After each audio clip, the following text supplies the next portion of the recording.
Ayan nga po guys, good morning sa inyong lahat. Ako nga pala po guys ay pumunta ng Lipa sa LTO at pinarestro ko ang aking si Bulldog.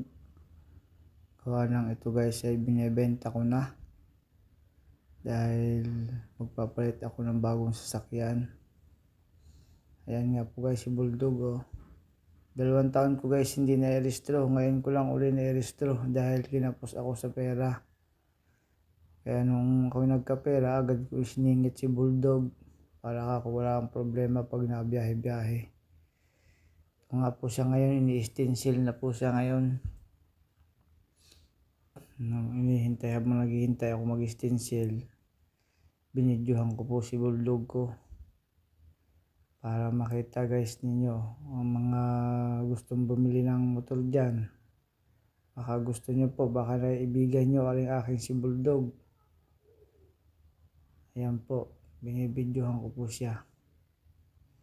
Pero maiksi lang po itong video ko ito guys. Dahil ito'y sinimplihan ko lang at parang bawal yata po dito magbibideo sa LTO. Sa hanggang dito na lang po guys. Good morning na po sa inyong lahat at magandang buhay.